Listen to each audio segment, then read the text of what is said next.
One. Hey everybody, and welcome to The Reality Show. On The Reality Show, we look at the news from an objectivist perspective. It's my turn to host today. I'm Morgan, for those of you who haven't seen me on here before, but I'm joined by Michael, and unusually we're joined by Daniel today. Hey everyone. Hey Daniel. So the first story we've got up today is about the oil industry. There's been an annual oil industry conference in Abu Dhabi, where oil executives have stood up and sort of proudly boasted about their industry, about the positive state that their industry is in, against the kind of tide of acid thrown at them by most of the culture. So Michael, what did you think about this story? It's about damn time. Like, for so long, I've been waiting for somebody in business. I've been in America here. They call these guys and have them testify before Congress, and they berate them and badger them. And I've always just wanted someone to say, basically, look, we do what we do. We're in this to make money. That's all there is to it. And I thought this was great. I love the line about we don't make ice cream. I thought that was great, because they talked about, somebody once said, if you want to please everybody, make ice cream. Well, we don't make ice cream. And they're absolutely right that there's no satisfying the extreme environmentalists. What they want is no oil. So you could try to accommodate them, limit whatever you want. Until there's no oil, they won't be happy. And then once there's no oil, they'll be unhappy about something else, I'm sure. Yeah, for sure. I think the thing that struck me most about it, though, was I think in one of Ayn Rand's last interviews, I think, is it with Tom Snyder? I can't remember who it is. It's when she's sort of right at the end of her life, the guy with white hair is interviewing her in front of this huge crowd. And he says, what do you think about the oil industry and like the energy executives? And she says, I think they're stupid appeasers who get too little and don't ask for enough, or something like that. And I was struck by how much the things that the executives were saying at this conference was exactly the kind of thing that she was looking for them to be saying, and just how impressive that was, really. So just after they said, we don't sell ice cream, the chap who said that said, we will have to make some tough decisions, and we have to be bounded by facts, rationality, practical steps, but we will get there. And just that those phrases are coming up, that's really kind of impressive from what the normal kind of stuff you get around oil and energy, I thought. So Daniel, what did you think? Do you think there's any influence of Alex Epstein on these guys, perhaps? So before that, by the way, it was Phil Donahue interview. I'm not sure if I think there were two ones. I'm not sure if it was the first one or the second one. And also we have a super chat from, or rather super sticker from Jonathan. Thank you so much. And so while I was reading the article, I was surprised by the quotes. I mean, even the title seemed really too good to be true, that the oil executives are standing up for themselves. But after reading like the specific quotes, the fact, I mean, I can just read out one. That is our North Star. It is in fact our only destination. It is simply acknowledging and respecting the science. We must do this while also ensuring human prosperity by meeting the energy needs of the planet's growing population. So this kind of, I mean, in a couple of instances, they do buy into this carbon neutral mentality that we need to reduce the CO2 emissions. So there is still ways to go, but just this fact that even if we want to achieve this, we still have to rely on oil. We cannot just completely destroy it altogether. And you asked about the Alex Epstein's influence. I personally haven't yet read his book, so maybe either of you can tell better. But the fact that it's specifically this industry that Alex Epstein has done a lot of work gives me some hope that even objectivists can have possibly a lot of influence if you pick one industry and focus all your energy on it. And actually, you have a huge advantage against everyone else, since you know your ideas are true. You have the good basis. Yeah, it's a flaw in my education. Actually, I haven't picked up any of Alex's books. I kind of wish that I had, because I always get caught in these situations where it seems like he does have an influence, and by all accounts I hear, he does have an influence on the oil industry, and yet I'm always at a loss to quote his work exactly. But I'm kind of aware that he is trying to kind of arm people in the energy industry with kind of a philosophical perspective to justify what they're doing. And I think that's what stands out in the comments that we see there. Michael, was there anything else you had to say about this? Well, I haven't read it. No, I've read him. I've read Alex Epstein. I read one book, Fossil Future, and in it, he actually says, don't bother reading the first book because it's outdated, basically. I forget exactly what he said. But there's elements certainly in the way that they were talking that could have come from Alex Epstein, but there's just no way to know. Alex Epstein did a fantastic job of showing that basically the environmental extremists are anti-human, that they think that humans are bad for the planet, basically. And so that's, we need to cut back on everything that we do. Whereas I look at life like it's to live to the best of our abilities. The earth is here for us, not the reverse. And just as an aside, if anybody knows Alex Epstein, I've been trying to get him on my own podcast for quite some time. So if you know him, tell him he should come on. Yeah. Well, I think Razzie should probably be able to hook you up there. But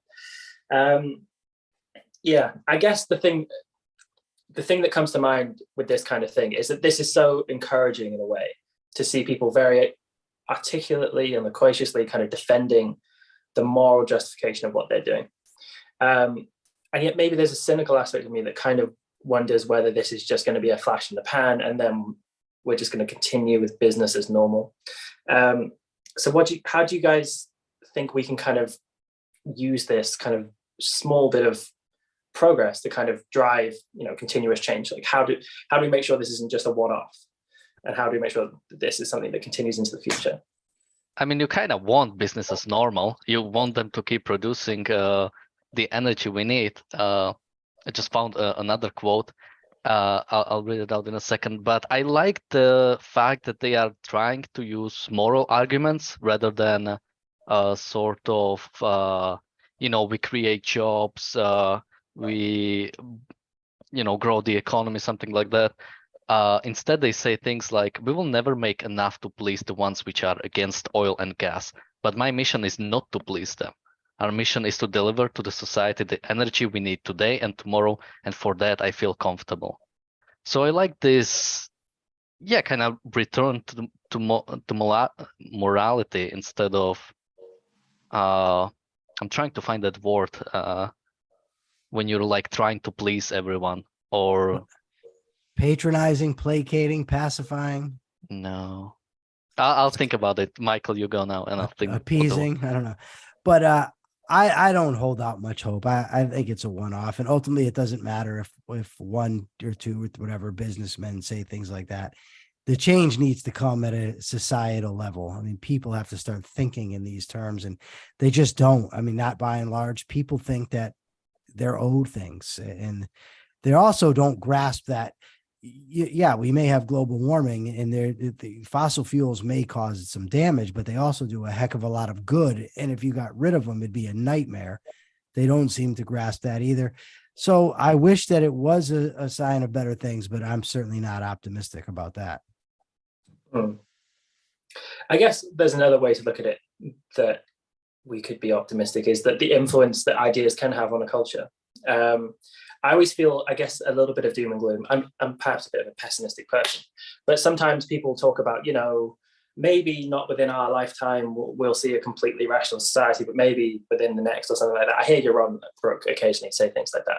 And I don't feel any kind of anticipation that within my lifetime we're going to see a completely rational society which is going to be much more kind of aligned with objectivist values, because it seems like ideas have influence kind of in the centuries. Like, it seems to take such a long time for ideas to really impact the culture and really reorientate it.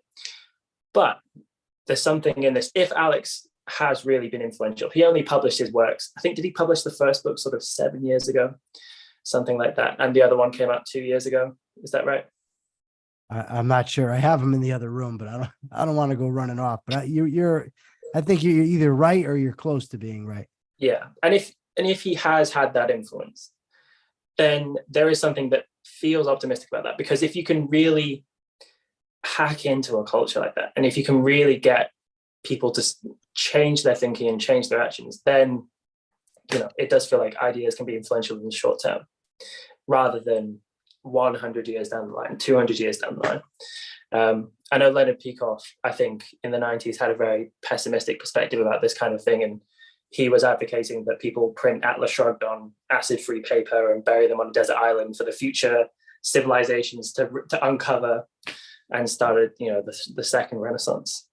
But Daniel, well, if you watch Futurama, you would know that Atlas Shrugged was one of the books that survived into the year 3000. Really?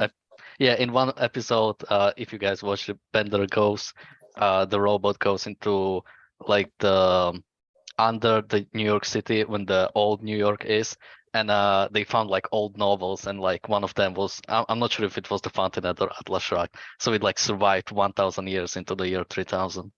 Oh wow. Oh, that's very cool. Yeah, that also reminds me of South Park, what they had to say about Atlas Shrugged, but I don't really want to repeat that. But I thought of it too. I thought the same thing. South Park, yeah. Yeah. Well, then there's The Simpsons as well. You get into a whole kind of topic. Do you remember the one is when Maggie goes to daycare? And Well, there were a Yes, couple. yes. There were a couple of references. I know. Yeah, there was the one when it's like a short movie, where it pretty much follows the story of the Fountainhead. yeah, I know that specific school is referred to a couple of times, and it's specifically Ayn Rand's School for Thoughts. I think it's referred to as. Yeah. That one is, I think, trying to take a swipe, but that one's quite funny, the idea of Ayn Rand's School for Thoughts. But ultimately, my question, I guess, Daniel, do you feel optimistic about whether a culture can change within your lifetime, or is that something for your grandkids to worry about? Well, I'm always optimistic, and I think here I'm the most optimistic. So whenever I see something positive, even like a small thing, I'm always very happy. Like I know even that a couple of years ago there was a new game that came out, and it was created by Amazon Studios, so it was indirectly owned by Jeff Bezos, and it had a couple of like stories inside it that were like really surprising. One was about like one story was titled, it was like a short book, was titled "I Hate Committees," and it was like when the two people are too dumb to make a decision, they form a committee. And it was like a whole story about it. And it was like, wow, this is like really nice to see. So I laugh when I see small things like this. And if it is an indication of something in the future, I always hope so. Michael, what about you? I thought your comments before maybe betrayed what your answer is going to be, but how do you feel about the future? Do you feel optimistic, or is it for next generation? I don't know what generation it's for. I'm not optimistic in the sense that I'm not counting on it happening, but I also know that things can change very quickly.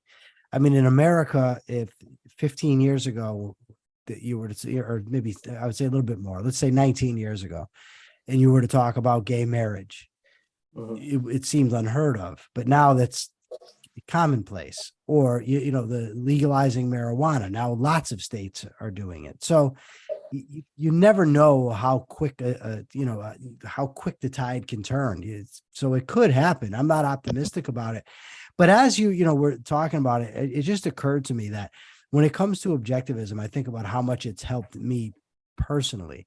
Now, there of course are political aspects to it, and believe me, I love arguing politics, but I think an important thing as far as optimism goes is I'm optimistic about my own future because of the lessons I've incorporated from objectivism. Yeah, I think definitely it's the common thing people say when they encounter objectivism, isn't it? That it's something that changes their lives. Even just reading Ayn Rand's novels, even if they don't become an objectivist. I was hanging out with an actress actually a few weeks ago who isn't an objectivist, but she's read The Fountainhead, and that is something that changed her life. So I guess, my position, I am more pessimistic about these kind of things. I'm optimistic that these things can change people's lives, but whether they will change enough people in the short term to change the culture, I don't know. I still feel doubtful. This is where I know Razi very much takes the optimistic line on these things, as I think you probably have to kind of run the Ayn Rand Centre UK. But But anyway, so let's move on to our next story, which is that the University of Exeter, from the next academic year, is going to be offering a master's degree in magic, which sounds really ridiculous, doesn't it?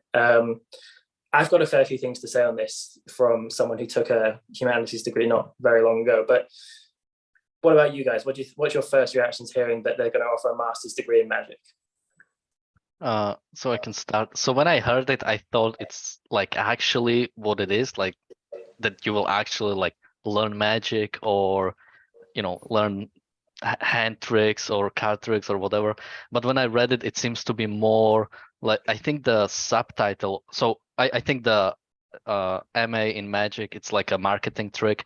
After I read what they like offer, it seems, and I think again the subtitle they use is like this relying on rationalism or like rationality and science is like a Western kind of propaganda, while the magic is allowing other kinds of like learning reality and things like that. So it had things like let me just bring it up so I'm not saying just kind of learning about the non-Western cultures. So at the start it seemed crazy. After I read what it like offers, it's still not like nice, but I'm not that surprised about what they offer. I think it's kind of expected. What do you think, Michael? I actually, when I first started reading it, didn't see a problem with it. They were talking about how we need to learn the history of the occult and the history of magic and the influence that stuff has had on science. And I was thinking like alchemy, but then they got to the alternatives to Western ways of thinking. And I think they used the term anti-racist in there. They're going to push those agendas, some feminist stuff, maybe it said too. And then I realized what it is it's not at all about learning the history of the occult. It's about going on some left-wing pipe dream that's anti-West and anti-rationality. Yeah. So just for everyone listening, part of the way it advertised itself was that students were going to learn about the history of magic and occult sciences from a perspective of post-colonialism, feminism, and alternative epistemologies, which I think is what you were getting at, like kind of other ways of knowing. And my perspective on this is that this kind of stuff is rife in the humanities in the last few years. I think probably the last 20 years. There's this, especially amongst the feminists, there's a huge fascination in witches, sort of strangely enough, because I think witches to them symbolize kind of women who are outsiders and defiant in some way and were oppressed by the patriarchal system and burned at the stake. So there's lots of very cringy kind of titles. Well, no witches were burned at the stake. They were? Because if they were a witch, they would escape. So no witches were burned. Okay, well, there are no real witches, but suspected witches. Yeah, I think isn't that like alleged? Isn't that like the Monty Python joke that like if they were put in the water, like if they were a witch, they wouldn't drown, but off the Everett, they always drowned. So they never actually tried a real witch. But you'll see loads of books if you go around a bookshop, at least in the UK, with titles like "We Are the Daughters of the Witches You Didn't Burn" or "The Princess Saves Herself" in this one, right? Really kind of cringy stuff. So this stuff is just all over academia, and I think the reason why they're so interested in it is for the reasons that they advertised. The idea that magic and the occult symbolizes an alternative epistemology, so kind of foul logocentric Western rationality and all that kind of stuff. I think that's essentially why they're interested in it. So for example, when I studied English, there was a whole course you could do in the history of literature around witches. And you would look into the Malleus Maleficarum, which was this book, which means the hammer of the witches, which was spread around Western Europe and the early American colonies, and which is about tells you all about witches, about that their bellies are full of snakes and all this kind of shit, right? And they love that stuff, and they think it's really cool. And I'd be kind of inclined to say it's kind of harmless, except that they are really, I think, trying to bring out this perspective from it. The other reason why I think it's ridiculous is because this seems to me what you call in the UK a Mickey Mouse degree. I don't know what you guys might call it, but it's like so the University of Exeter is actually quite a good university. It's one of the few collegiate universities outside of Oxbridge in the UK. So it's a good university, but they offer like lots of strange degrees in things that you wouldn't think would be a degree. And lots of universities in their kind of area on the South Coast do this kind of stuff. So I can't remember whether it's them who offers it, but you can do a degree in like David Beckham studies or Madonna studies, right?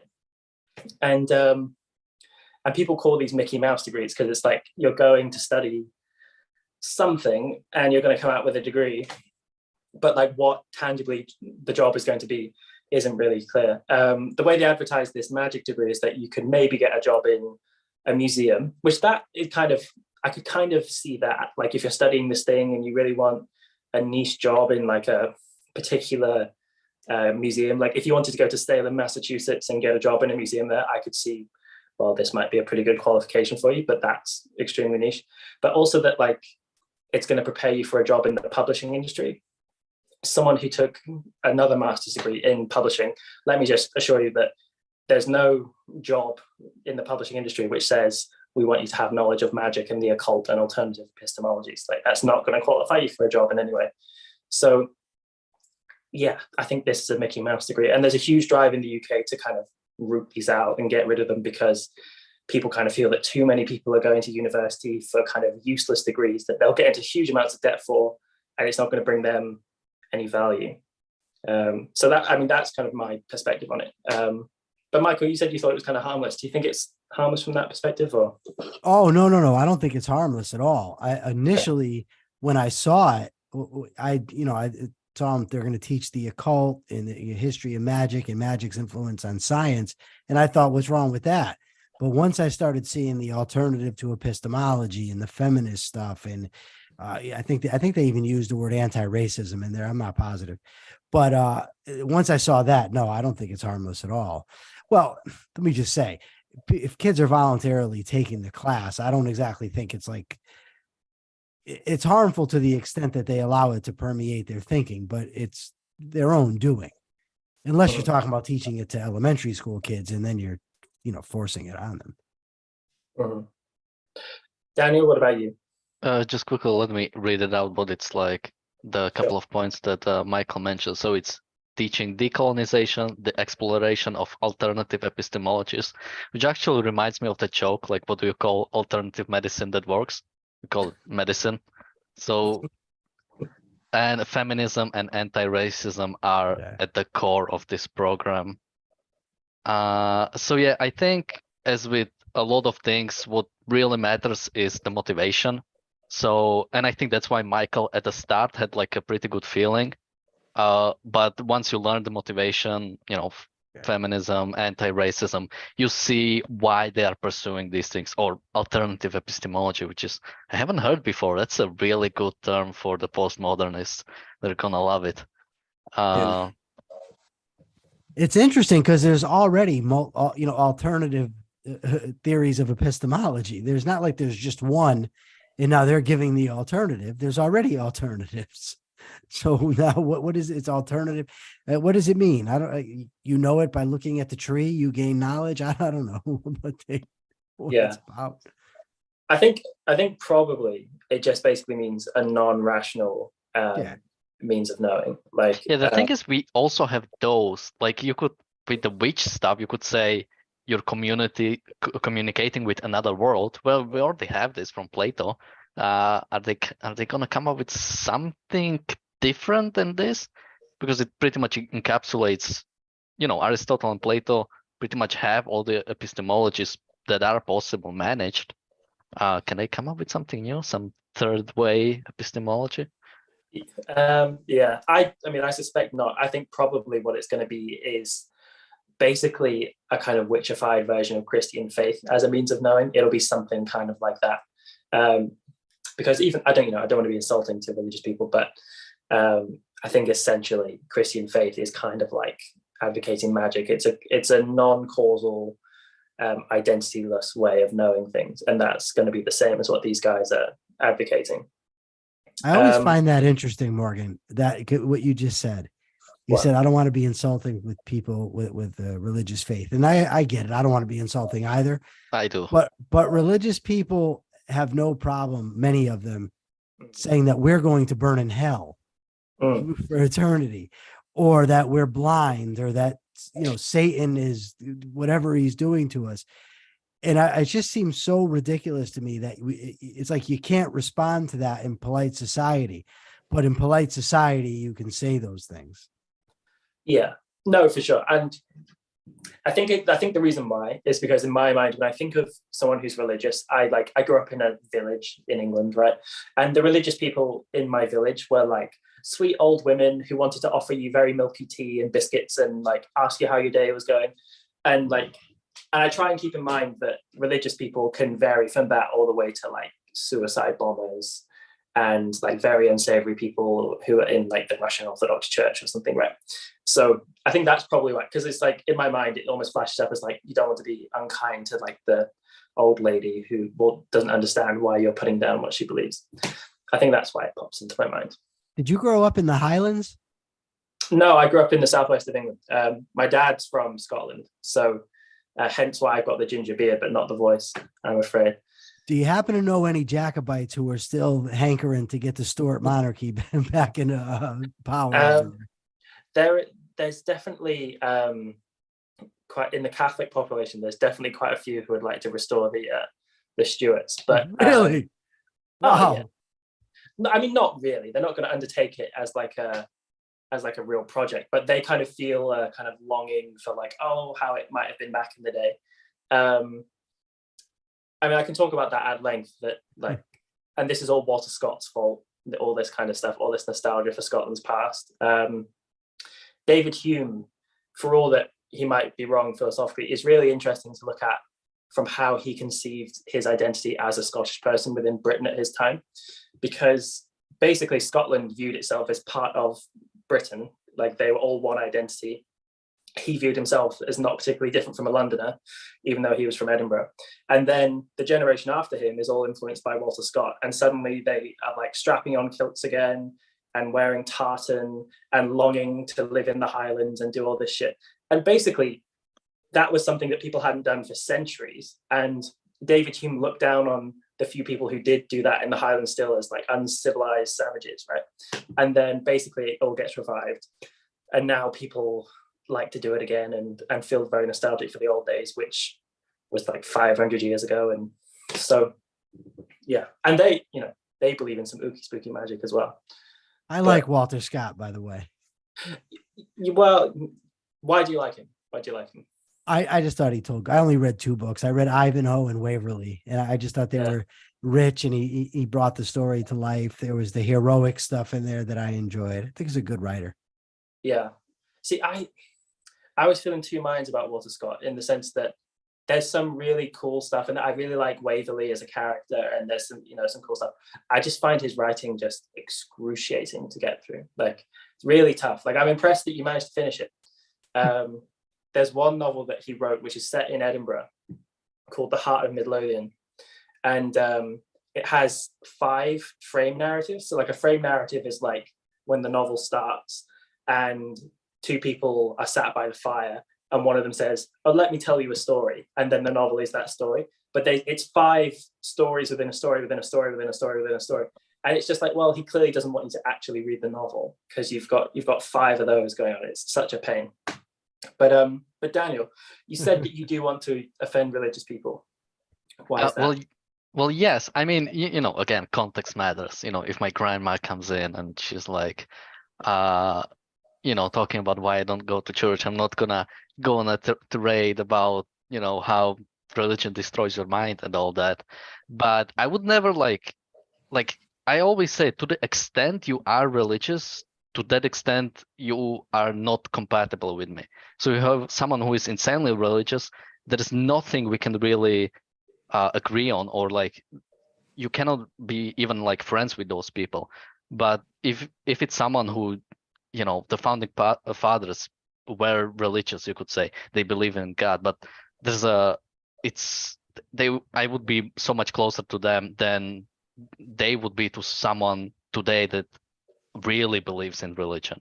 So, you know, as always, context matters. But yeah, I think even if you just believe in God, even that like it really hurts your I mean, not offends me, but it mostly hurts your life to such extent you believe there might be like a life after you die, or some sort of world after you die, or there is some sort of supernatural that has a control over this earth. To that extent, you're losing your own, let's say, control over this world, or kind of belief in life, let's say.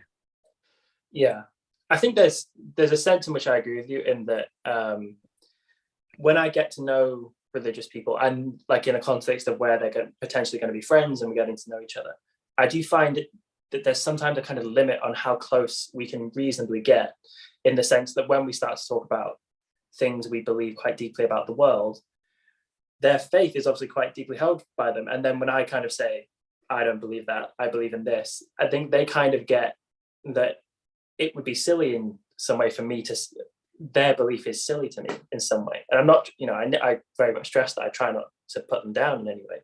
But I think that does put a limit on how close you can really be. I don't know if that's what you were getting at. Well, I think it is silly, but I might not, you know, say that directly. Okay, so you have respect for people, not specifically for their ideas. So if I'm, you know, all of my family is basically Christian, I don't have a respect for their religion, but, you know, they're still my family, and I still value, you know, a lot of things about them. I value and respect those things, but I definitely don't put any value in that idea. Well, maybe you could have some if it's, you know, if someone has read Les Miserables, you know, you have the, I just started re-listening to it again, so I have a little bit about it. But yeah, you have the, I cannot remember his name. The bishop. Bienvenue? Yeah, the bishop. Bien something. It's Bishop Welcome. Yeah. I don't remember exactly how to say it, how they wrote it, but that's what it so stands you could have, in a sense, but even then it's like respect maybe for like his devotion to values, or his like devotion to ideas, but it's still not respect for the religion itself. Would you have respect for someone if they told you that their religion was a Wicca and that they were a witch? That would be interesting. I mean, again, the kind of depends. No, I still, if at the core it's, you know, some people say they're like Satanist, and when they like actually tell you about it or something, it seems somewhat rational. But again, if the core is irrational, or if the core is bad, then yeah, like again, there might be tiny bits that are like nice, but you know, the core is what matters. Yeah. Well, I tell you, if you take an English literature degree, you'll find an enormous number of young women, because it's mostly young women who study English literature, who think it's very cool to consider themselves witches, because it's kind of like, it seems kind of rebellious and alternative and feministy to do that. So you'll meet people who unironically ask you about your star signs, and unironically, like if you said that you thought witches was a bunch of nonsense, they would look rather offended at you. So go to any university and you'll find some modern day witches. I also grew up in Glastonbury. We were talking about where I grew up, in the southwest of England, and Glastonbury is like the British version of Woodstock, if that makes any sense to you, Michael. Like it's like the hippie capital. And like I remember going to pubs growing up, where in the back suddenly we would hear chanting, and you turn around and there were people who were performing a druid ceremony, right? Really odd stuff. And the druids would go on top of Glastonbury Tor, which is like a hill that the town is built around, in the morning, and they would drum because they were rising the sun. And if they didn't do that every morning, well, the sun wouldn't rise, and you know that would be terrible. So they have to go do their duty. And drum to raise the sun. But anyway, that's my musings. Michael, do you have anything else to say, or should we move on to the final topic? I'm all for moving on. We have a Glastonbury in Connecticut where I'm from, though. That's interesting to me. Oh, you have a Glastonbury? Okay. Oh, fair enough. Actually, I think I'm not from Glastonbury, but we have a Glastonbury in Connecticut. I may have even actually driven through that. Is it like a very small little village kind of town? I wouldn't call it a village, no, but it's not a big town. You been to Connecticut? Yeah, I once drove from Boston to New York, and I remember going through a place called Glastonbury, and on the town sign, they had a picture of the hill in Glastonbury, which was kind of cool. So maybe, but that's probably it. Yeah. So for the final topic, we've got not the Guardian says the darndest thing, but the Guardian readers say the darndest things. This came from Razzie himself, thinking that some Guardian readers had said some rather ridiculous things. And this was on the topic of school uniforms. I felt a bit mixed about this, to be honest. I don't know if I believe the darndest things, but what did you guys make of this topic? I could not care less about school uniforms. I've been hearing about them since I think I was a kid, how that's how you get kids into shape and you get decency in schools, get them uniforms. And it always seemed ridiculous to me.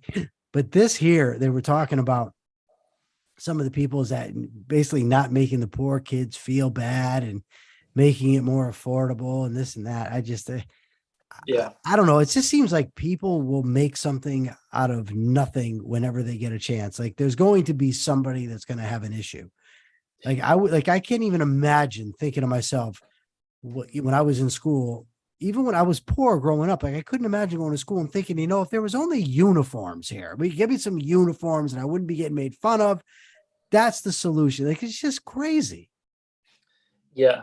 I think it might be a British thing because we're so bound by class. But I know, for example, that I know someone who said that when they went to school, they went to a school that didn't have uniforms, and kids would pick on each other depending on how expensive their clothes were. Like, because like the cool kids were like more wealthy, so they could afford nice clothes, and the poor kids who came in and just whatever got picked on. So I think I know where that person's coming from with that kind of idea, because then if they've got a uniform, then they all look the same.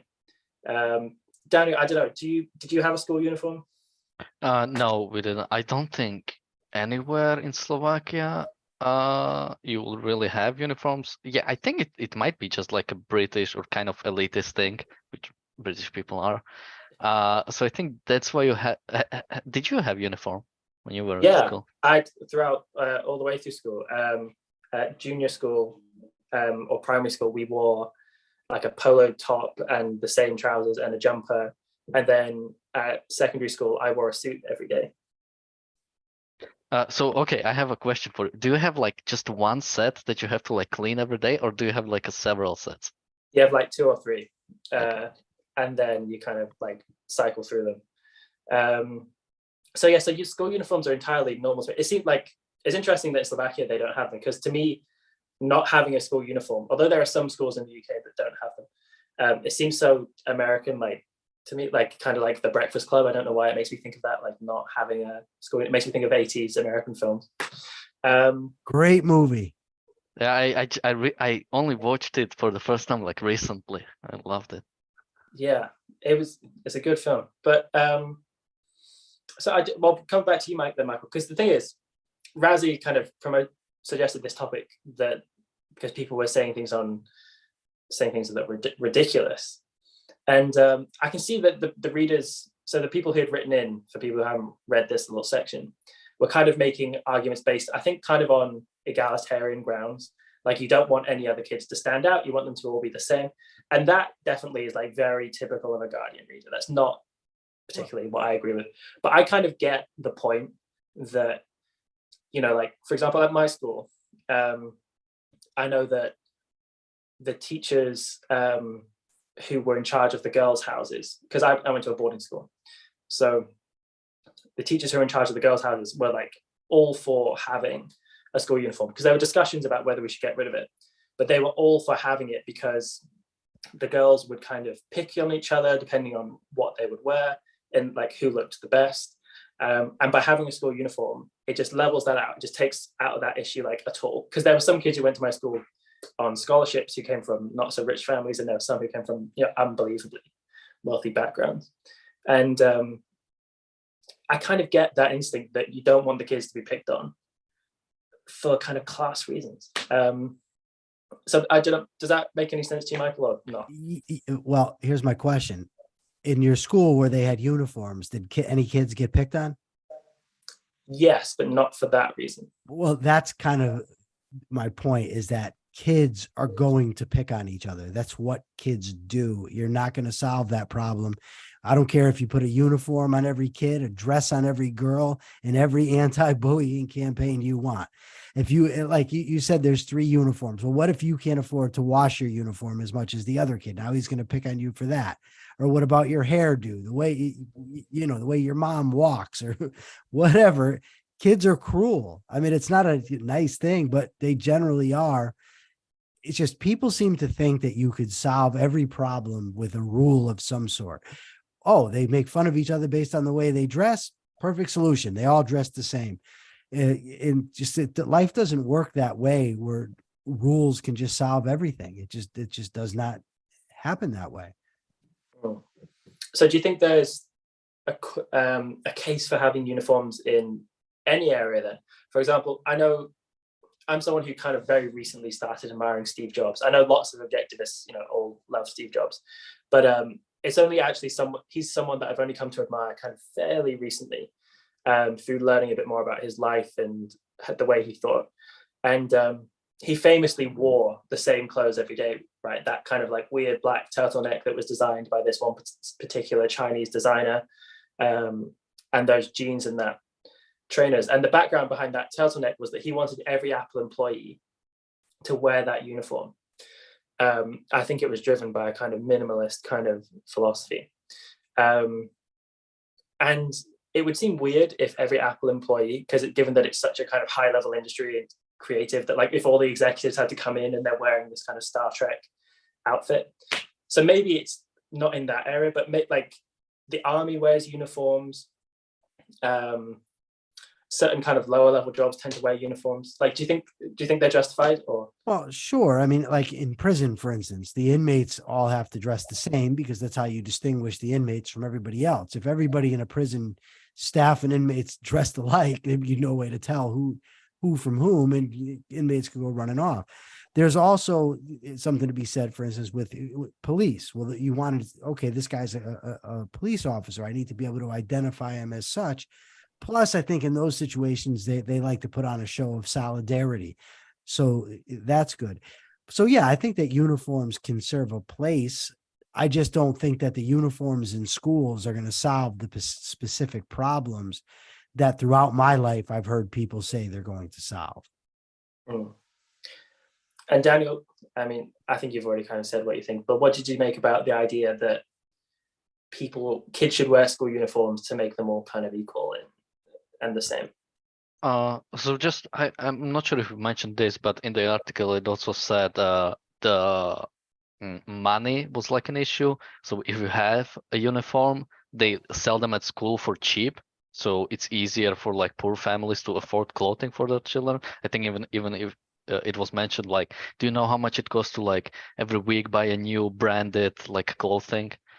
For me, I would definitely love to try. If I was at school, I would love to try a uniform just for the simplicity, just knowing, okay, I don't have to think about what I'm gonna wear because I'm wearing same thing every day. And actually, if you look at my I don't know what wardrobe, it's pretty much a uniform because I almost always wear the same thing.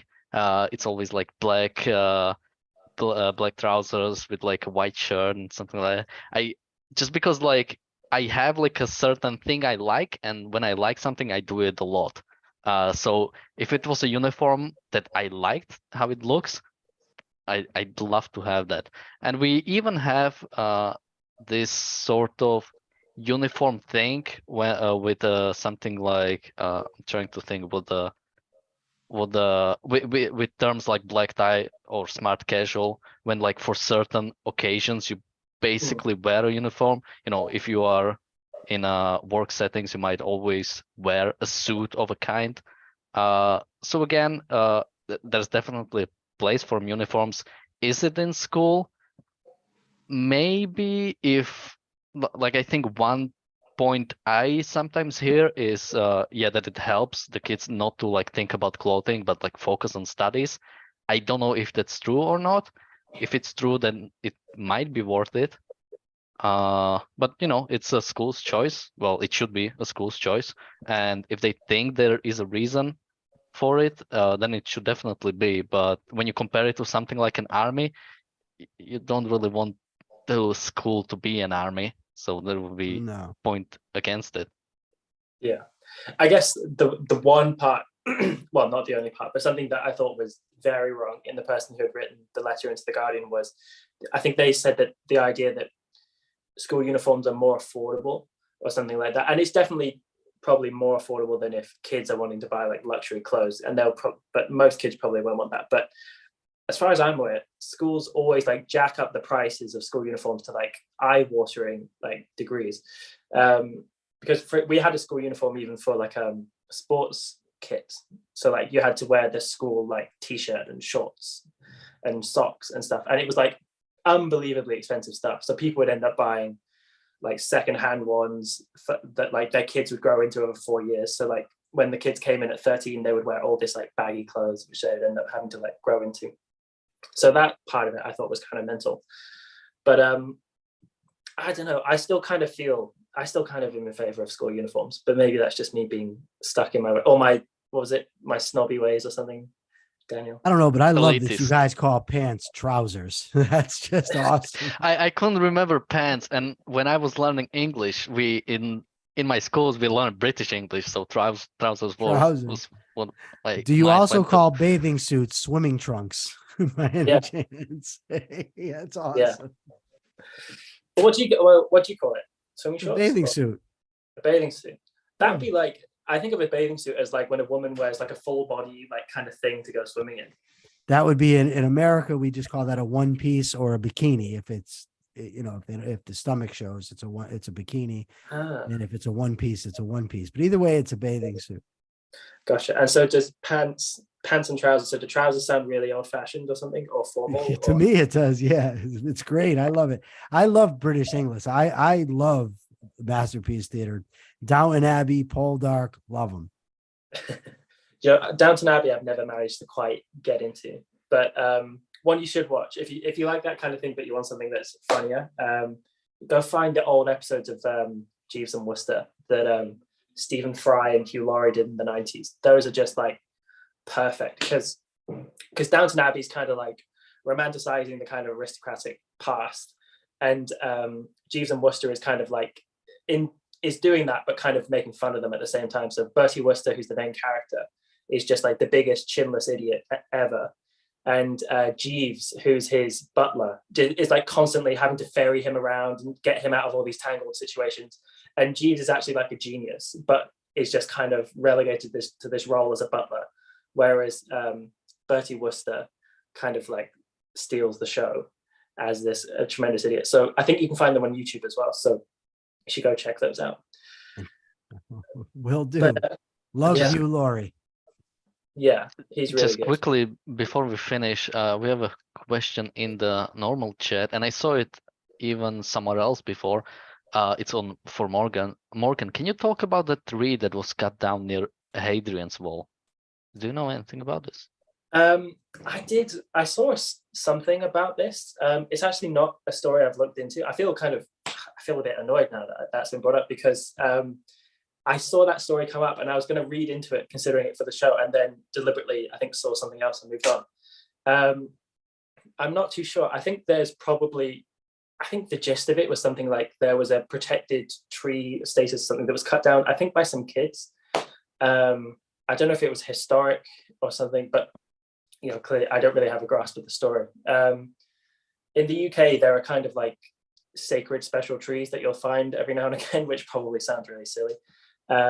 In Glastonbury, where I grew up, there was the the Glastonbury thorn, which is purportedly grown from one of the thorns on Christ's crown that was brought to Britain 2,000 years ago, right? Like mental stuff.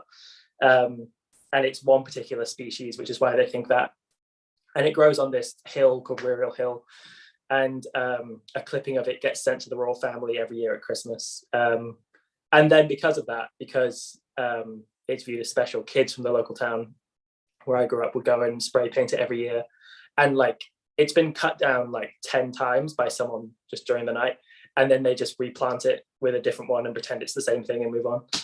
So this kind of stuff happens periodically. Actually, I wish I knew more about this particular one with Hadrian's Wall. But you had a couple of people mentioned it, Daniel, you said? Yeah, I think it was the same person who mentioned it a couple of times, but I'm just reading. Northumbria police arrested a 16-year-old boy later that day in connection with a felling on suspicion on causing criminal damage. So just looking it up, the Sycamore Gap tree. A sycamore tree standing next to Hadrian's Wall. It was located in a dramatic dip in the landscape and was a popular photographic subject and described as one of the most photographed trees in the country, and was in the film Robin Hood, Prince of Thieves, and was cut down on the 28th of September 2023. Okay, maybe not so sort of religiously significant, but yeah, some people might be wondering why that is a story. That is the biggest story Northumbria probably had in like 20 years. Yeah, Northumbria is the kind of countryside area between Scotland and England, so there's not a lot that happens there. Probably Daniel goes back and forth here. Are the Brits are they snooty aristocrats or hillbillies? You seem to go back and forth. Well, it's the north of England. England is big. Yeah, you'll find much variation. I think the best way someone described the North of England once, like, because Yorkshire makes up a huge part of the North of England, is that like Yorkshire is the Texas of the UK, right? It's like countryside. They're extremely proud of it. They all own guns. So that's the best way to understand the North of England, I think. Also, sorry for anyone from Northumbria. I don't mean anything bad.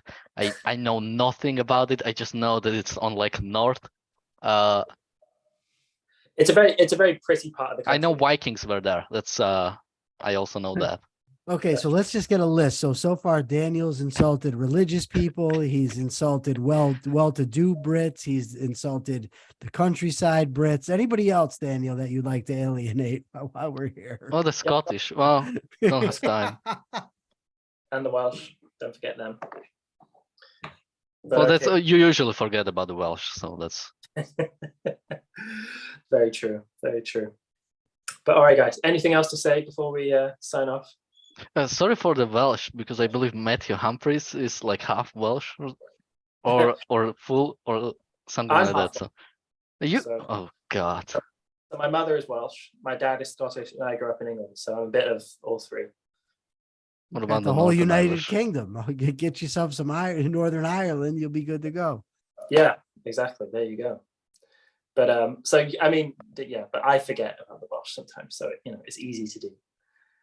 But all right, guys. So that's been you guys are great. That's been the reality show for today. Thank you very much for joining us. Thank you, Michael. Thank you, Daniel. Thank you both. And we'll see you guys next time.